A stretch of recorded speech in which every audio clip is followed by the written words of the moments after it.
Muy bien, buen día a todos. Damos gracias al Señor por estar acá. Precioso lo que graba Néstor. Escucharte es una forma de honrarte. Así es, en verdad, que nuestros corazones hoy estén dispuestos a escuchar la palabra del Señor y a recibirla con gozo. Seguramente alguna vez, como creyentes, los creyentes, cuando han tenido alguna dificultad, hay un pasaje precioso, ¿no? Cuando uno está pasando por una circunstancia difícil. Usted piénselo, no lo digo, pero piénselo. ¿Cuál es el pasaje que a usted lo conforta más? ¿O cuál es el pasaje que usted cree al que la iglesia a lo largo de la historia ha recurrido más? No sé, no hice una encuesta, pero probablemente sea el Salmo 23, ¿no? Ese que dice, el Señor es mi pastor, nada me faltará. Él me guía junto a aguas de reposo, Él me lleva a lugares de pastos verdes, aunque ande en valle de sombra y de muerte, no temeré mal alguno, porque su vara y su callado me infunden aliento. En el medio de la complicación, de la dificultad, de la tormenta, este hombre que escribió este salmo podía decir eso: el Señor es mi pastor, nada me falta. Aunque ande en valle de sombra y de muerte, no temo, porque yo sé que vos estás conmigo. Y si nosotros vemos la historia de David, bueno, entendemos que él realmente disfrutó del compañerismo con el Señor. Él de chico, criando ovejas, muchas veces le tocó atravesar situaciones difíciles y el Señor ahí estuvo. Le tocó enfrentar enemigos poderosos y el Señor ahí estuvo. Le tocó ser perseguido por el rey Saúl, que lo quería matar, y el Señor lo guardó en toda circunstancia. El Señor estuvo con él. Le tocó pecar y caer muy bajo, y él vino delante de la presencia del Señor y le dijo: Señor, examíname, conóceme, límpiame. Si vos me limpiás, yo sé que en vos hay misericordia. Y el Señor también estuvo. Y después de haber vivido todo eso, él escribe este salmo precioso, que es para todo cristiano, a lo largo de toda la historia de la vida de la iglesia, un recordatorio de la fidelidad del Señor, del amor del Señor en nuestras vidas. De tal manera que él llegó a decir: el Señor es mi pastor, nada me faltará. Nosotros hoy vamos a ver, estamos leyendo el libro de Hechos, vamos a ir al capítulo 18 de Hechos. Vamos a leer los primeros 11 versículos. Y hemos dejado en nuestra lectura del libro de Hechos a Pablo en Atenas, habiendo predicado en el Areópago, sin demasiada recepción. Y vamos a continuar su viaje, anunciando y predicando el Evangelio del Señor Jesús. Hechos 18. ¿Estamos? Bien. Dice la palabra del Señor. Después de estas cosas, Pablo salió de Atenas y fue a Corinto.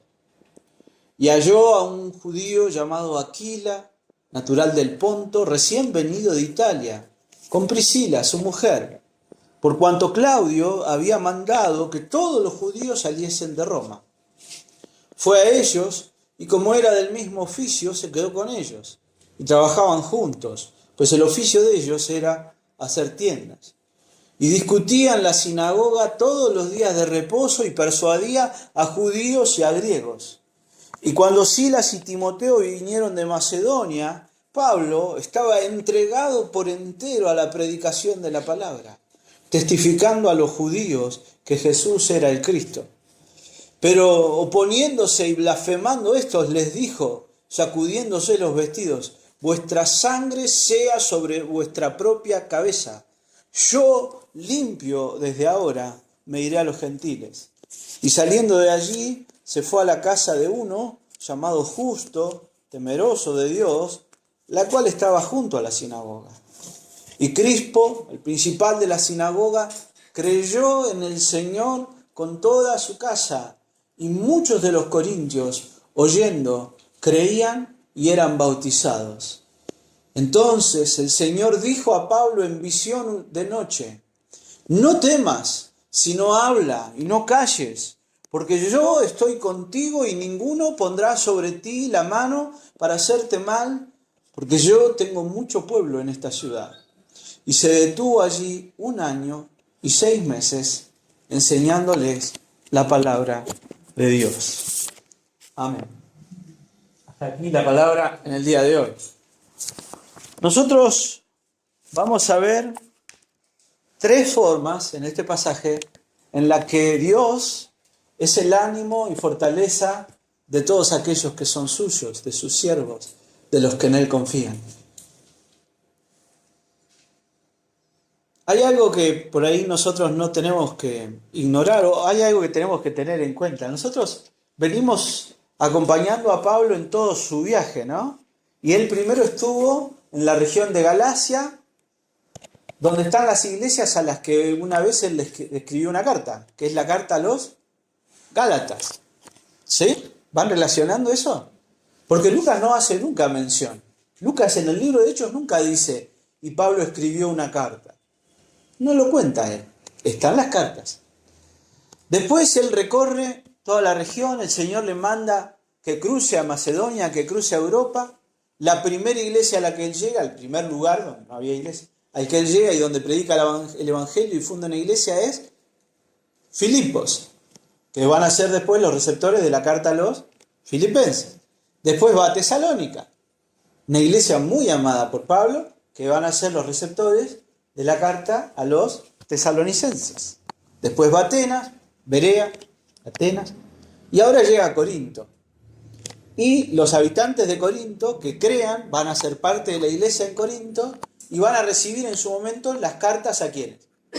A los corintios. Por favor, abra su Biblia en la primera carta de Pablo a los Corintios para entender un poquito más esto que dice el pasaje de que después de estas cosas Pablo salió de Atenas y fue a Corinto. El pasaje de hoy empieza con ese versículo, nos dice, Pablo salió de Atenas después de esto, de haber predicado en ese lugar donde se reunían un montón de filósofos, algunos los escucharon, otros se burlaron de él. Y Pablo entonces decide irse a Corinto.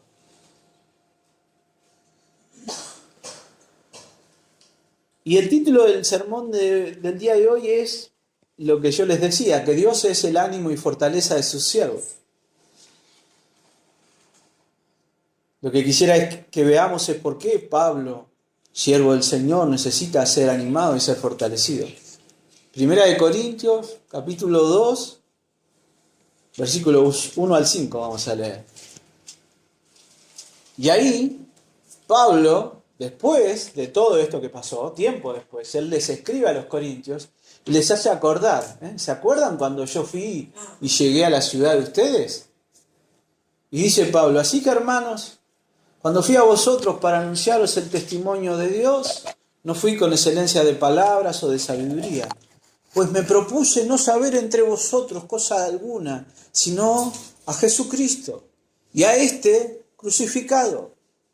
Y presta atención a esto. Y estuve entre vosotros con debilidad y mucho temor y temblor. Y ni mi palabra ni mi predicación fue con palabras persuasivas de humana sabiduría, sino con demostración del Espíritu y de poder, para que vuestra fe no esté fundada en la sabiduría de los hombres, sino en el poder de Dios. Pablo acá está contándole a los corintios que cuando él llegó a ese lugar, se sentía de esta forma. ¿Cómo? Débil, temeroso y tembloroso. Pablo es un hombre que nunca va a perder su pasión y su compromiso por la misión que él ha recibido. ¿Por qué causa él está en Corinto? Él ha ido a predicar el Evangelio. Eso no está en cuestión. Adelanto, es precioso esto. Nosotros vemos a un Pablo débil, temeroso, tembloroso. Incluso suponemos, hay indicios para pensar que está enfermo físicamente. Acuérdense, en Filipos le dieron un palizón bárbaro, lo torturaron. Él ha estado preso, ha sido golpeado, ha sido perseguido. Así que es probable que incluso esté enfermo. A pesar de eso, anunciar a Cristo, seguir predicando el Evangelio no está en cuestión. Él no se lo plantea. Pero él confiesa esto. Él les dice, cuando yo fui a ustedes me sentía así. Estaba débil, temeroso, tembloroso. Son las tres palabras que él usa. Nosotros tenemos que considerar entonces esto. En Filipos él fue encarcelado. En Tesalónica casi lo matan. ¿Se acuerdan, no? Hicieron un tumulto bárbaro. Tuvo que escapar de la ciudad. En Berea llega, empieza a predicar. Los judíos de Berea dicen, qué bueno esto, empiezan a creer. Todo bien. De repente aparecen los de Tesalónica que están empecinados y hacen alboroto y todo se complica. Y entonces Pablo va a Atenas. Y en Atenas no hay persecución, pero está solo Pablo. Pablo padece la soledad. Y él habla en el Areópago, y es cierto, algunos se convierten, pero no ven mucho fruto. Así que cuando llega acá, a Corinto, él está solo, está débil, está con temor, y él necesita ánimo y fortaleza para continuar. Y el Señor va a proveer ánimo y fortaleza. Y Pablo está solo en una ciudad que no es cualquier ciudad. Néstor, por favor, disculpa. Ahí hay una imagen que dice mapa de Corinto. Me parece que les sirve a ustedes ver un mapa de dónde está Corinto y como para entender. Ese es celeste. Miren, Pablo llegó, cruzó a Europa, ahí está. Desde allá arriba se cruzó a Filipos, fue bajando, ahí tenemos Tesalónica, ahí está Pablo, ahí está. Y fue bajando. Y nosotros vemos ahora que él llega a eso donde está el círculo azul, ¿lo ven? Bueno, Corinto es una ciudad que está justo adentro de ese círculo. Si ustedes miran, todo eso es Grecia, parece una mano deforme Grecia. Corinto está en un lugar estratégico. Para ir de arriba hacia abajo hay que pasar por esto. Ese es el único pedacito de tierra que une la parte continental de Grecia con la península del Peloponeso. O sea, todo el que quería traer algo para vender en las ciudades de acá abajo, ¿por dónde tenía que pasar? Por Corinto. Y tenía que parar ahí, tenía que pagar impuestos ahí, etc. Todo el que quería cruzar desde el Egeo hacia el otro mar que está del otro lado, que no llego a leer cómo se llama, podía ir por abajo, ¿no es cierto? Si ustedes salen en barco de acá, por ejemplo, de Tesalónica, dan la vuelta todo por abajo y listo. Pero en realidad, ahí abajo era una zona con mucha isla, mucha piedra, muy difícil de transitar. Así que lo más fácil de hacer era meterse en ese canalcito, en ese lugar, que los barcos lleguen hasta ahí, bajar todo, llevarlo por tierra hasta el otro lado y que otro barco lo agarre y lo lleve para otro lado. Así que Corinto tenía 2 puertos, uno de cada lado. Una vez, hoy, ahí hay un canal. A alguien se le ocurrió un día. ¿Por qué no hacemos un canal así los barcos pasan? Como el canal de Panamá, el canal de Suez. Está hecho, pero llevó cientos de años terminarlo. En esa época no había canal. Así que la Corinto a la que llega Pablo es una ciudad muy, muy, muy importante. Muy rica. Mucha plata hay ahí. Mucho negocio, mucho comercio. Mucho marino de todo el mundo. Se mueve mucho. En Corinto también había algo que sucedía, que eran los Juegos Istmicos del Istmo. Lo que hoy nosotros llamamos Olimpiadas o Juegos Olímpicos en realidad. Vienen de ahí. Y se reunía gente de toda Grecia para participar en esos juegos. Eso viene de ahí, de esa época.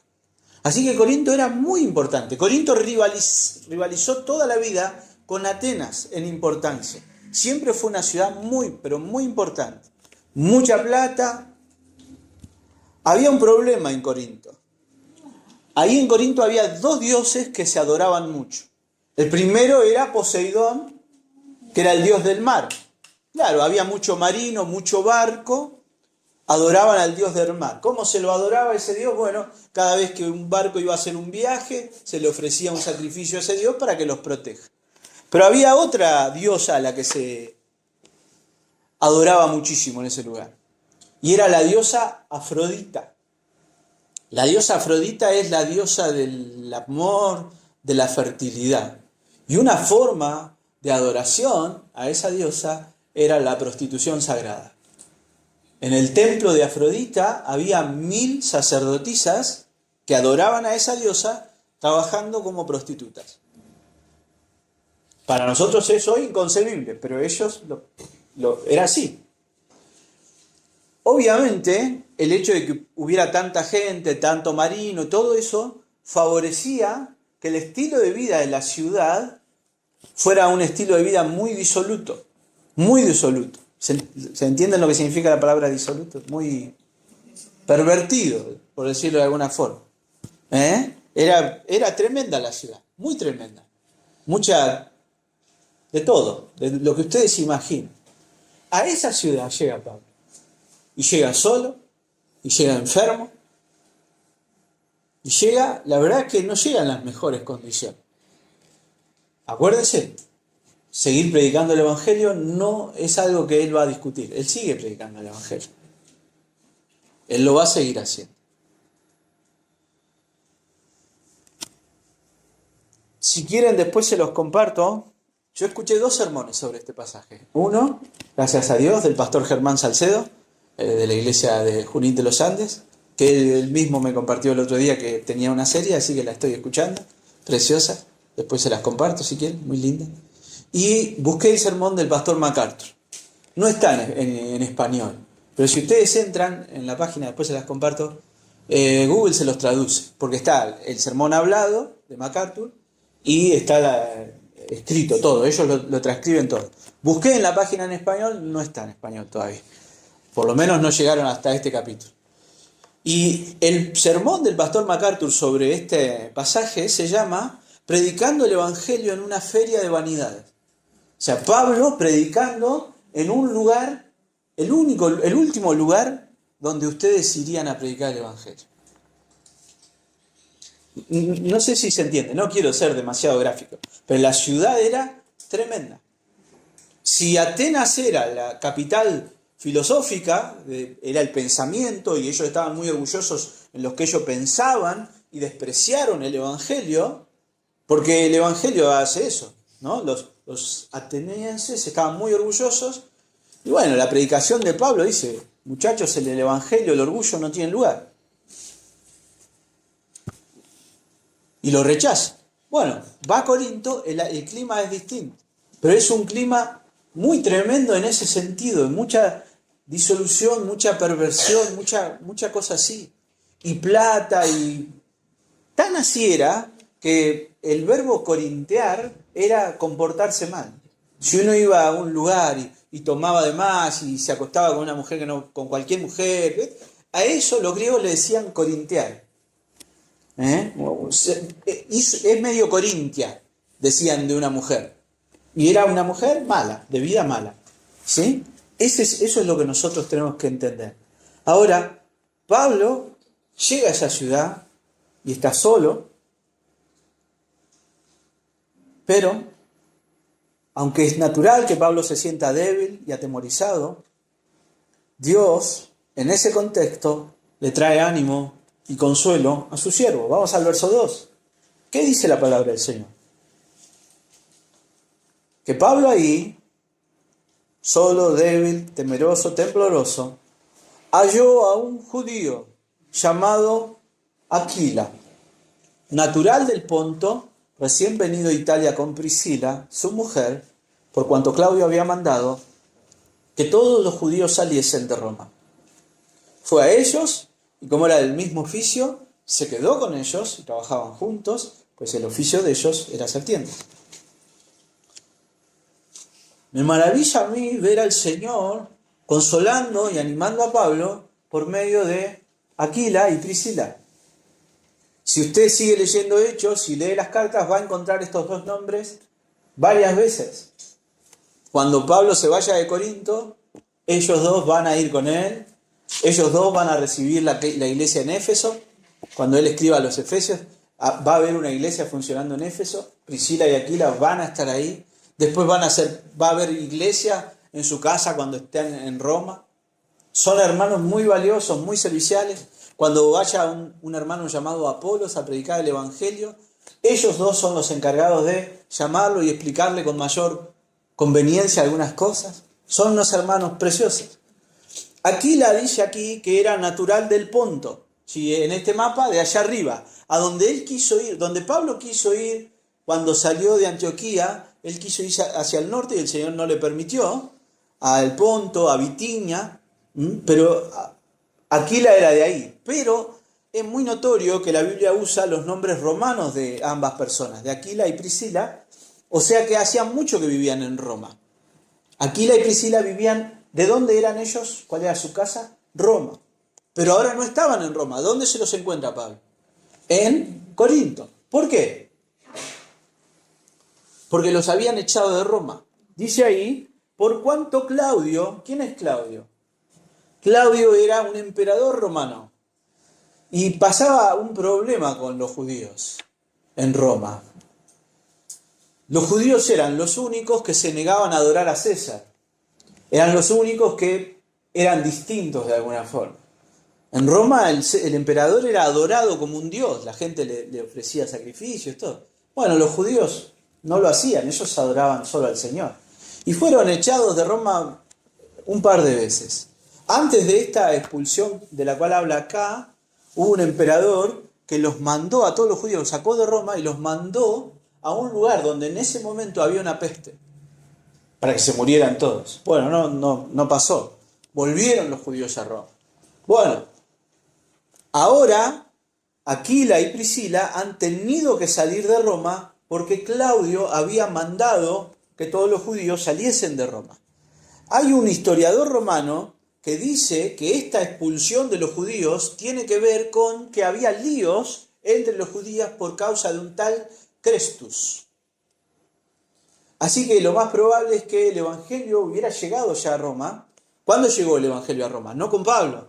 El Evangelio llega a Roma después de Pentecostés. Hay judíos de Roma escuchando en Jerusalén a Pedro en su primer sermón. Y ellos van y en Roma fundan una iglesia.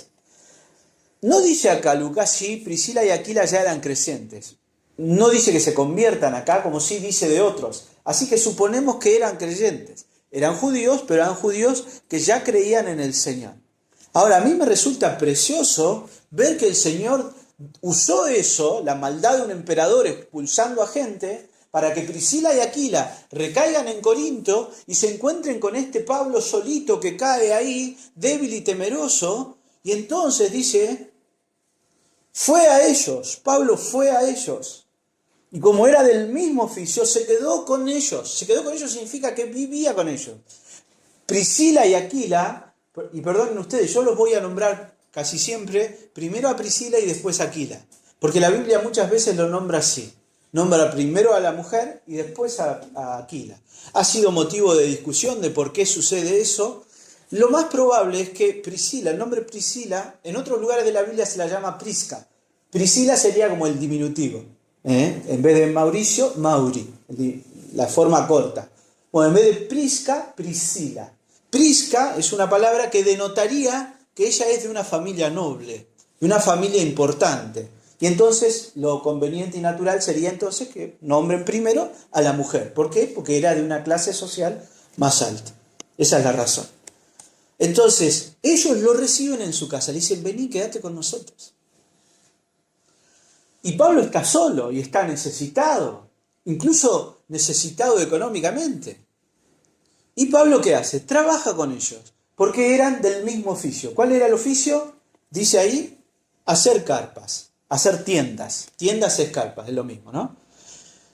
En la ciudad de donde salió Pablo, de Tarso, de Cilicia, ahí era un negocio muy común hacer carpas, de cuero.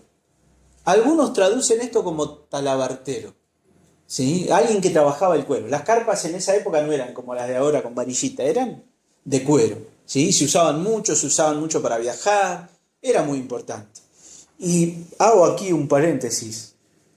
Pablo trabaja, Eso es importante, es muy importante. Pablo lo va a decir muchas veces. Pablo se ganaba el sustento trabajando para no ser nunca carga a la iglesia. Pienso yo, pregunto, ¿un pastor puede recibir un salario? Sí, claro, la Biblia dice, el obrero es digno de su salario, no pondrás bozal al buey que trille.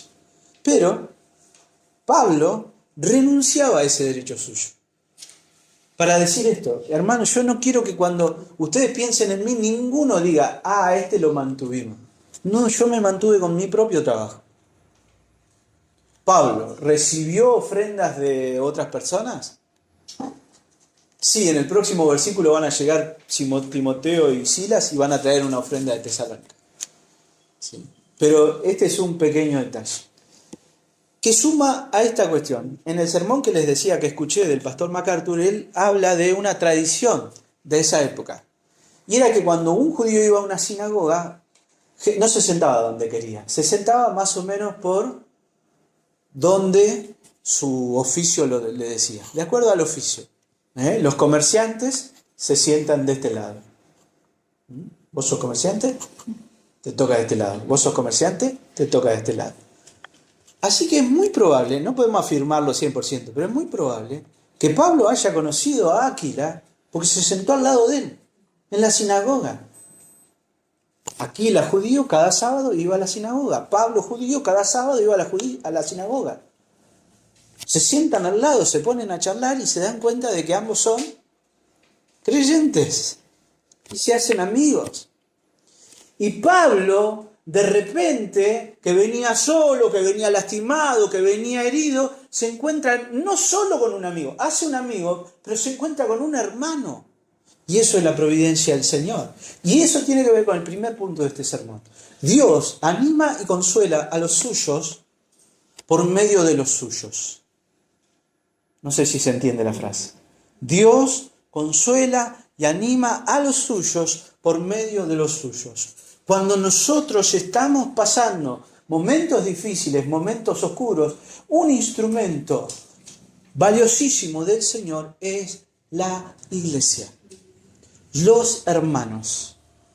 El Señor nos anima, nos fortalece precisamente a través de otros suyos. Yo soy suyo, yo sé que Él me cuida y yo sé que Él me cuida a través de otros que son suyos también, de mis hermanos en la fe.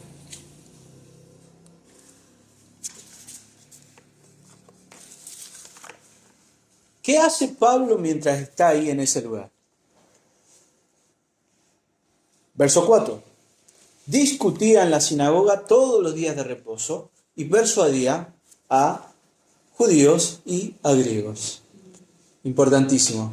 Cada sábado él iba y predicaba el Evangelio. Triste, desanimado, él iba y predicaba el Evangelio. Eso no lo detenía. Pero el Señor se ocupa de él. El Señor cuida de él. La palabra dialogaba o discutir es dialogaba. Dialegomai en griego, discutir, dirigir una discusión, dirigir la palabra, hablar. Y la palabra persuadir viene de peito, que significa persuadir, convencer, aplacar, tranquilizar. Es decir, Pablo estaba muy ocupado en predicar el Evangelio del Señor. Y mientras Pablo hace esto, miren lo que pasa en el versículo 5. ¿Quiénes vienen de Macedonia? Silas y Timoteo. Y Pablo ya no está tan solo. Primero el Señor proveyó para su confort, para su ánimo, a través de Priscila y Aquila. Ahora a través de Silas y Timoteo. Cuando lo dejan los hermanos de Berea en Atenas a Pablo, Pablo les dice, por favor, díganle a Timoteo que cuando pueda, que venga. Que venga. Bueno, y acá están. Silas y Timoteo, los dos vienen y se encuentran con aquel que los estaba guiando en el camino del Señor. Pablo había enviado a Timoteo a Tesalónica, preocupado por los hermanos allí, él se había desprendido de este valioso acompañante. Y ahora vuelve a disfrutar del consuelo y el ánimo de estar junto a sus amigos y consiervos. Y cuando ellos llegan a este lugar, ¿cómo lo encuentran?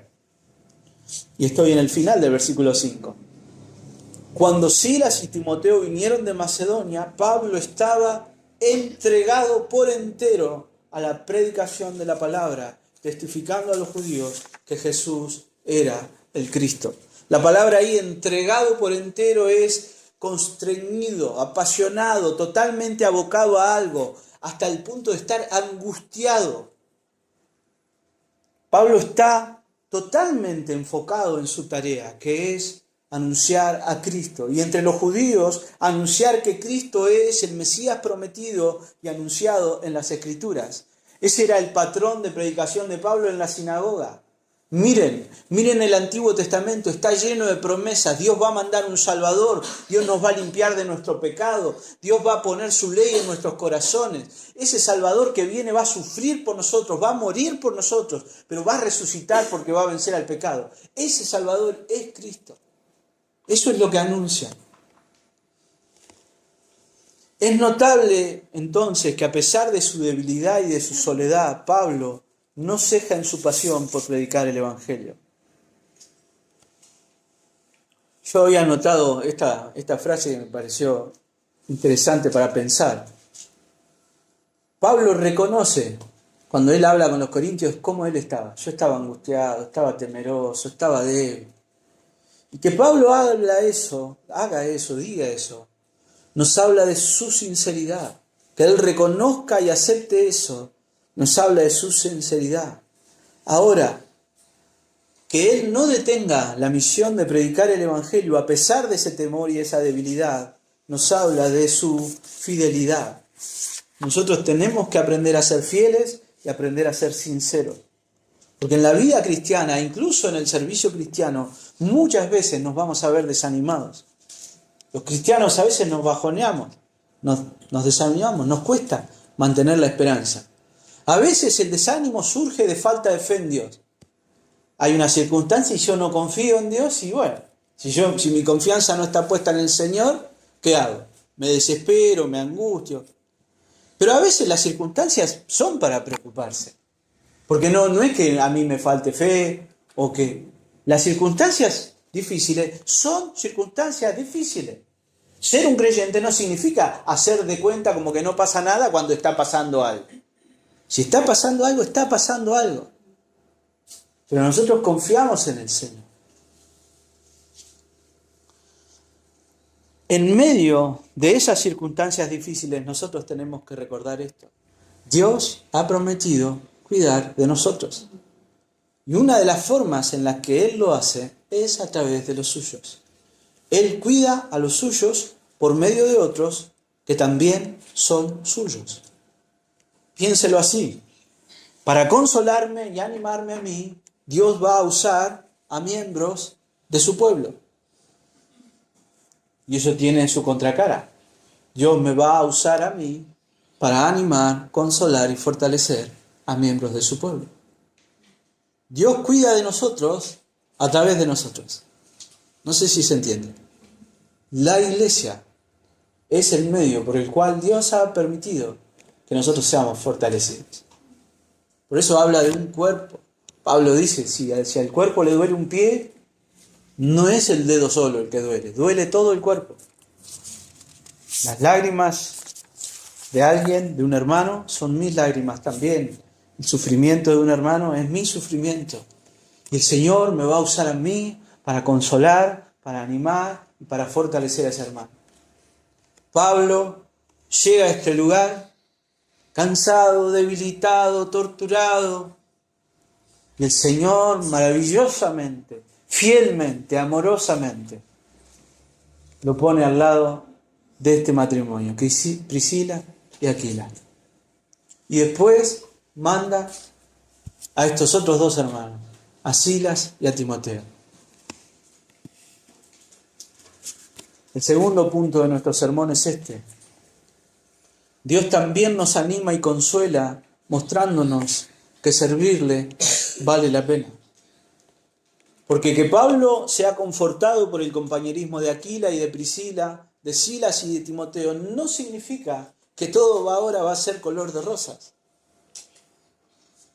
Vivimos en un mundo que está afectado por el pecado y en el que el pecado nos roza. El pecado del mundo, cuando de repente, nada, se cae un árbol y aplasta un auto. ¿Y qué pasó? ¿Quién tuvo la culpa? Nadie. Es el pecado que hay en el mundo que permite y hace que sucedan estas tragedias. El pecado de otros, que no nos quieren, que nos agreden, que hablan mal de nosotros, que buscan perjudicarnos. Y nuestro pecado. Nuestro pecado suele ser la principal causa de nuestros problemas, los errores que hemos cometido. Eso no desaparece mágicamente, pero el Señor nos anima y nos fortalece para seguir. Mire lo que dice el verso 6. Dice, pero oponiéndose y blasfemando estos.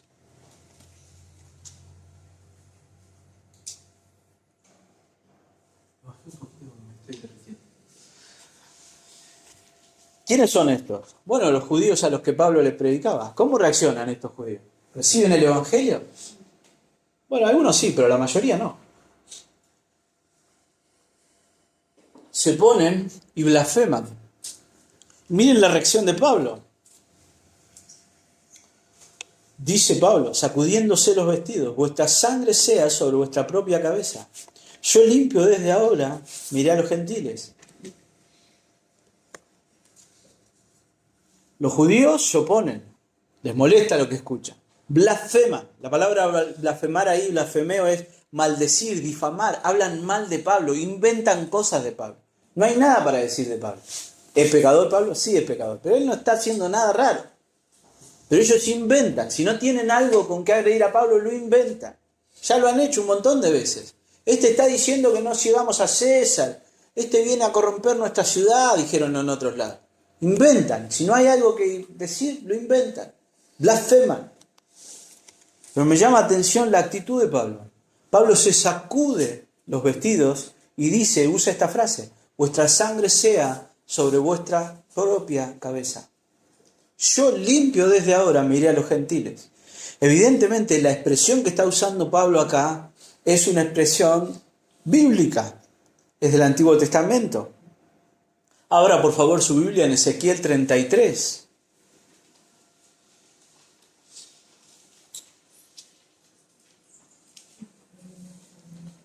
Vamos a leer los primeros versículos, los primeros 5 versículos de ese capítulo. Nos van a ayudar a entender por qué Pablo reacciona así y usa esta palabra. ¿Cuál era el mandato que Pablo había recibido? Anunciar el Evangelio. Y si alguien no quiere escuchar el Evangelio, ¿qué hacemos?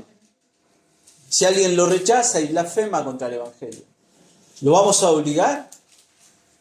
No. ¿Le hemos compartido el Señor? Sí. ¿Hemos cumplido con nuestra misión? Sí. No se trata de un trámite y de tildar. A este ya le prediqué, a este ya le prediqué. Nosotros predicamos siempre que tengamos oportunidad. Porque si para nosotros Cristo es nuestro mayor tesoro, lo vamos a querer compartir.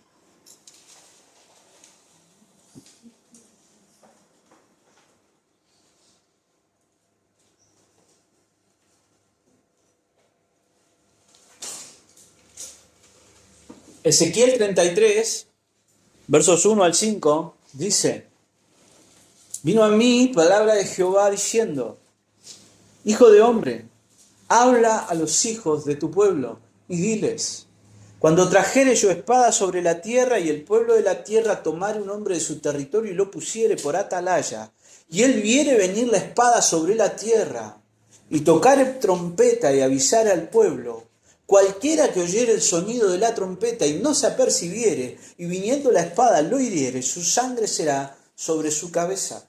El sonido de la trompeta oyó y no se apercibió, su sangre será sobre él. Mas el que se apercibiere librará su vida. Fíjense lo que está diciendo acá. Si hubiera guerra, y nosotros le hubiéramos dicho a alguien, vos fijate si viene el enemigo. Si la persona se duerme y no avisa, y nos matan a todos, ¿quién tiene la culpa? El que se durmió. Pero el que si estaba como atalaya, esa persona, y anunció tocando la trompeta, y dijo, viene el enemigo, y vos dijiste, bueno, pará que primero me voy a poner la zapatilla, o lo que sea, y y pierdo tiempo y viene el enemigo y me mata, ¿quién tiene la culpa? Yo, porque yo escuché, me avisaron y no hice caso. Bueno, Pablo está diciendo esto. Yo les anuncio a Cristo, ustedes lo están rechazando. Su sangre ya no es mi responsabilidad. Si ustedes quieren rechazar el Evangelio de Cristo, ustedes son responsables. Tema interesante. Nosotros somos responsables por nuestra respuesta al Evangelio. Todo hombre es responsable por su respuesta al Evangelio. Cuando nosotros escuchamos la invitación de Cristo, el llamado de Cristo, el mandato, porque es más que una invitación, a arrepentirnos y a venir a Él en arrepentimiento. Si nosotros no nos arrepentimos, ese rechazo a Dios es nuestra responsabilidad. Porque ahora vamos a ver otra cosa preciosa. Ahora, este rechazo de los judíos al Evangelio, para Pablo, no es gratuito. A Pablo le duele ver que los judíos, sus hermanos, están rechazando la palabra del Señor. La conciencia de Pablo está tranquila, yo les anuncié a Cristo. Pero el corazón de Pablo está dolido porque ellos rechazaron a Cristo. Nuestra conciencia va a estar tranquila cuando nosotros anunciemos el Evangelio a alguien si esa persona no lo quiere recibir. Bueno, es Dios el que cambia el corazón. Nosotros no tenemos ese poder. Nosotros tenemos que anunciar a Cristo. Pero eso no quiere decir que no nos duela que las personas le den la espalda a Jesús. Cuando uno le habla a alguien que ama y lo ve, que está mal, que anda mal. Y uno sabe, si viniera el Señor, su vida sería transformada por completo. Pero lo ve, y lo ve, y lo ve, y le habla del Señor, cree en el Señor, busca al Señor. Y uno ha predicado y ha cumplido con el Señor en ese sentido, pero el corazón de uno sigue dolido, porque el otro le dio la espalda al Señor. Pablo va a decir a los romanos, en el capítulo 9, verdad digo en Cristo, no miento, y mi conciencia me da testimonio en el Espíritu Santo que tengo gran tristeza y continuo dolor en mi corazón, porque deseara ser yo mismo anatema, separado de Cristo por amor a mis hermanos, los que son mis parientes, según la carne, que son israelitas. Me duele el corazón, me duele, quisiera yo mismo que el Señor me rechace a mí para salvar a todos ellos. Pero el Señor no, el Señor llamó a Pablo y escogió a Pablo. Pero a él le duele. Y entonces lo que decide Pablo es ya no predicar en la sinagoga, sino en la casa de este hermano, que es un... ¿Dónde estoy?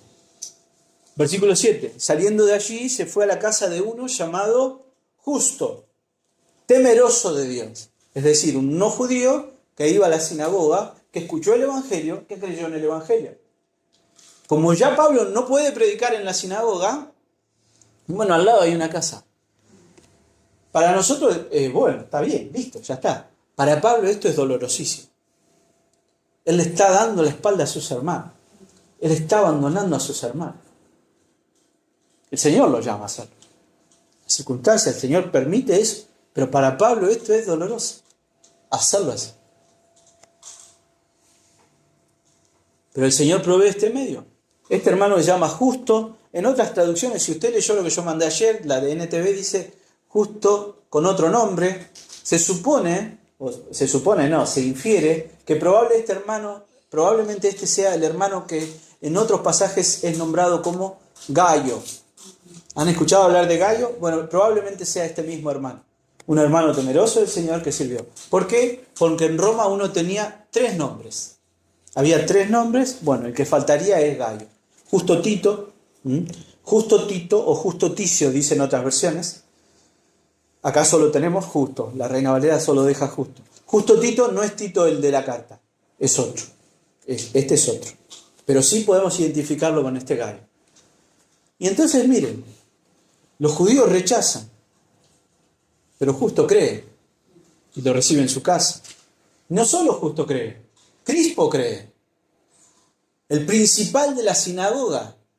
Principal no significa que fuera como una especie de rabino principal. Uno de los que estaba encargados ahí de todo ahí.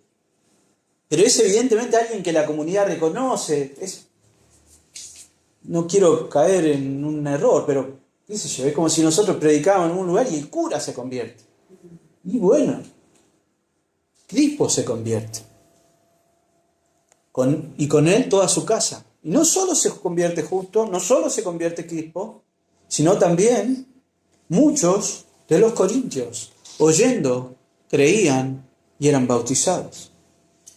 Y una forma entonces en la que Dios anima y consuela nuestras vidas es mostrándonos a nosotros que servirlo vale la pena. A pesar del dolor de los judíos rechazando al Señor, Pablo puede ver el obrar de Dios en la vida de Crispo, en la vida de Justo y en la vida de muchos. De muchos. Es cierto, muchos judíos rechazan a Cristo, pero también el Señor salva.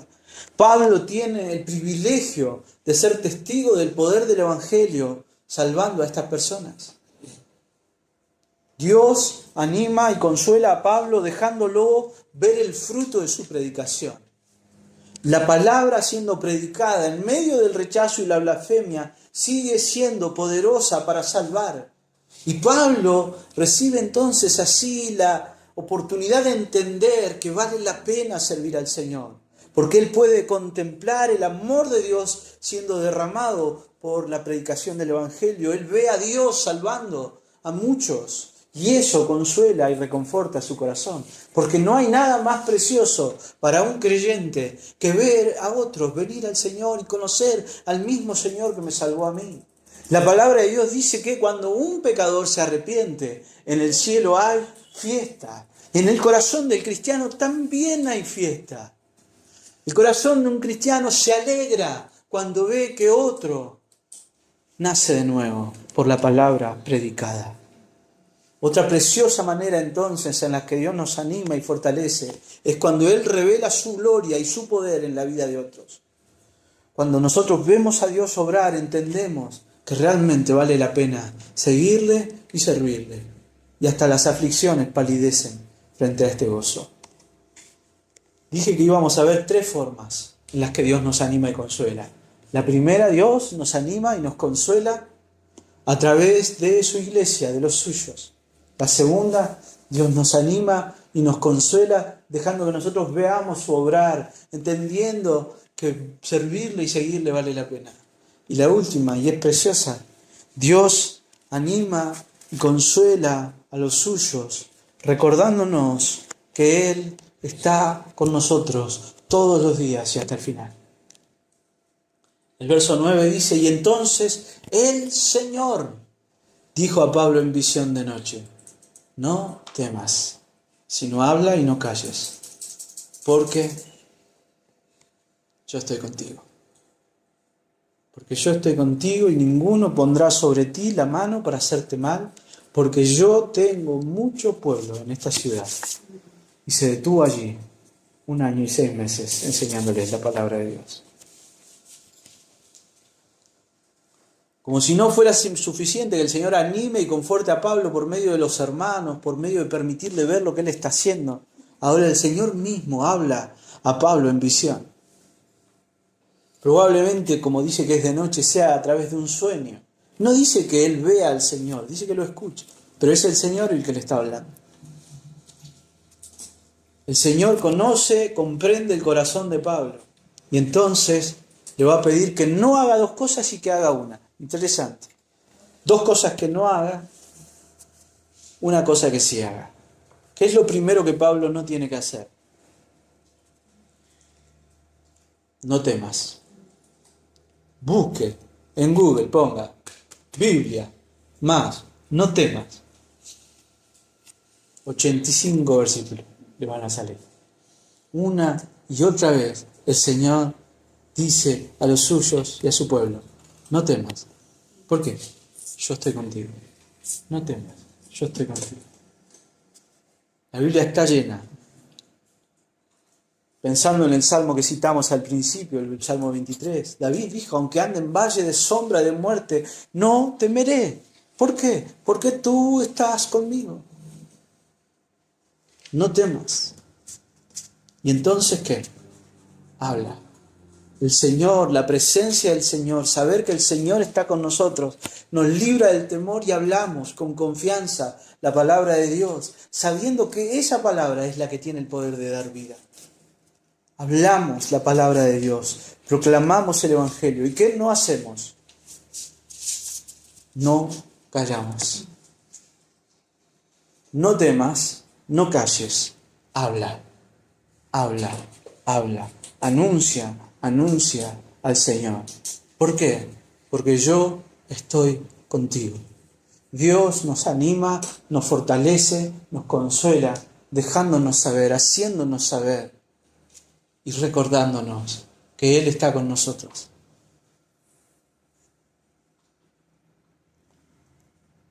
Perdón, busque Mateo 28.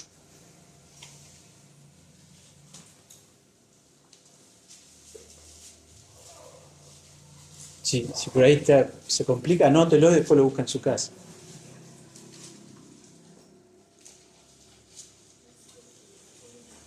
No me gusta a veces hacerlos pasear por tantos versículos, pero es precioso lo que vamos a leer acá.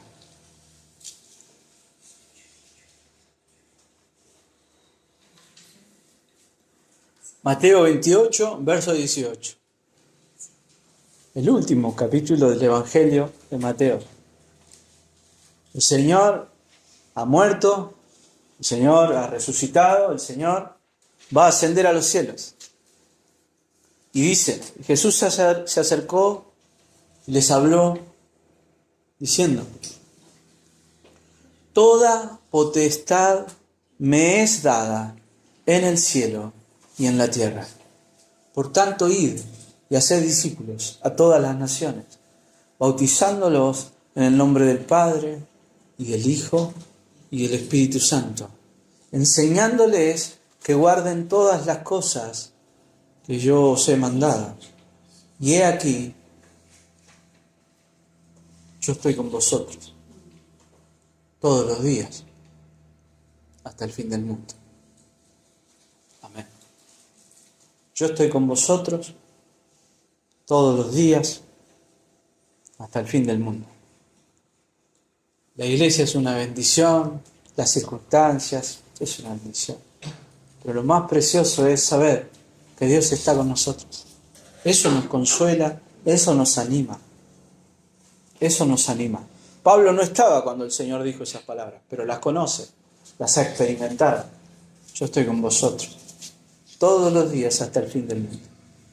Y le dice, no te detengas, seguí predicando. Si hay oposición, seguí predicando. Seguí predicando. ¿Por qué? Verso 10. Y ninguno pondrá sobre ti la mano para hacerte mal, porque yo tengo mucho pueblo en esta ciudad. El Señor le dice a Pablo que nadie va a poder detenerlo a él en la proclamación del Evangelio, porque él tiene mucho pueblo en ese lugar. Déjenme hacer acá un paréntesis. ¿Cuál es la doctrina bíblica que aparece aquí? La doctrina de la elección. Dios tiene pueblo. ¿Qué significa eso? Por decirlo de alguna forma. Acá hay muchos en esta ciudad precioso, pueblo. Si puede, léalo al sermón de MacArthur. Él habla de Pablo llegando a Corinto y viendo la ciudad esa como un barro, un chiquero de chanchos. ¿No? Esa es un poco la imagen. Usa otra, pero bueno. Un chiquero. ¿Cómo están los que estaban en el chiquero? Sucio. Ahora Dios sabe que ahí, en ese chiquero, hay suyos. Todavía están en el chiquero, pero son suyos. Él los escogió desde antes de la fundación del mundo. Dice Pablo a los Efesios: bendito sea el Dios y Padre de nuestro Señor Jesucristo, que nos bendijo con toda bendición espiritual en los lugares celestiales en Cristo, según nos escogió en Él antes de la fundación del mundo, para que fuésemos santos y sin mancha delante de Él, en amor habiéndonos predestinado para ser adoptados hijos suyos por medio de Jesucristo. Ahora, esos escogidos todavía están en el chiquero. ¿Qué necesitan? ¿Qué los puede sacar del chiquero? El Evangelio. ¿Cuándo Dios me escogió a mí? En el momento en que yo salí del chiquero, me pegué una lavada y dije, bueno, ahora sí, Señor. No, Dios me miró a mí, me vio en el chiquero y me amó igual. Pero porque me amó, me sacó. ¿Cómo? Me hizo escuchar el Evangelio. Y lo que Dios le está diciendo es, Pablo, en ese chiquero todavía hay muchos. Y yo los escogí, mirá, no importa cómo sea la ciudad hoy, no importa que estén adorando hoy. Yo los escogí a ellos antes de la fundación del mundo. Y ellos tienen que ser salvos. Ahora, para ser salvos necesitan escuchar el Evangelio. Y yo te puse a vos para que prediques el Evangelio. Y si yo quiero salvar a todos esos que están ahí, nadie te va a poder detener. Vos predicá porque yo voy a asegurarme de que cada uno de los que yo escogí desde antes de la fundación del mundo escuche la palabra del Evangelio, nazca de nuevo y venga vida y salga de ese chiquero. ¿Cómo Dios se abrió camino para hacerme escuchar a mí el Evangelio? Dios sabe, pero lo hizo. Y eso es lo que Pablo está diciendo acá. Los elegidos necesitan escuchar la palabra de Dios y responder en arrepentimiento y fe para ser hechos hijos de Dios. Y entonces el Señor va a garantizar que el Evangelio llegue a ellos. A Dios le plació salvar al mundo por la locura de la predicación. Nadie viene al conocimiento de Dios porque se dio cuenta solo de que Dios es tan genial. Solo nacemos de nuevo si escuchamos la palabra de Dios, el Evangelio. Ahora, para que el Evangelio llegue, es necesario que lo escuchemos. ¿Cuándo fuimos nosotros escogidos por Dios? En la eternidad, antes de que existiéramos. ¿Cuándo Dios nos salvó? El día que nos agarró así del chiquero y nos sacó y dijo, este que está acá revolcado no pertenece acá, es mío, lo compré yo lo voy a limpiar. Y si lo mando otra vez al chiquero es para sacar a otros, pero nunca para revolcarse y vivir ahí. Y eso es lo precioso. Y Dios le dice, el Señor le dice, yo tengo mucho pueblo en esta ciudad. Y por eso, el Pablo que llegó a Corinto, dolido, temeroso, tembloroso, enfermo, débil, se queda 1 año y medio anunciando a Cristo. Y Corinto, por la posición privilegiada que tenía en ese momento, se va a convertir en un lugar desde donde el Evangelio va a alcanzar un montón de lugares. Un montón de lugares. Y eso es la providencia del Señor. Es glorioso ver cómo Dios escogió a esas personas antes de la fundación del mundo, pero es por medio del Evangelio predicado por Pablo, por sus compañeros, que estas personas se van a arrepentir de sus pecados y volverse al Señor.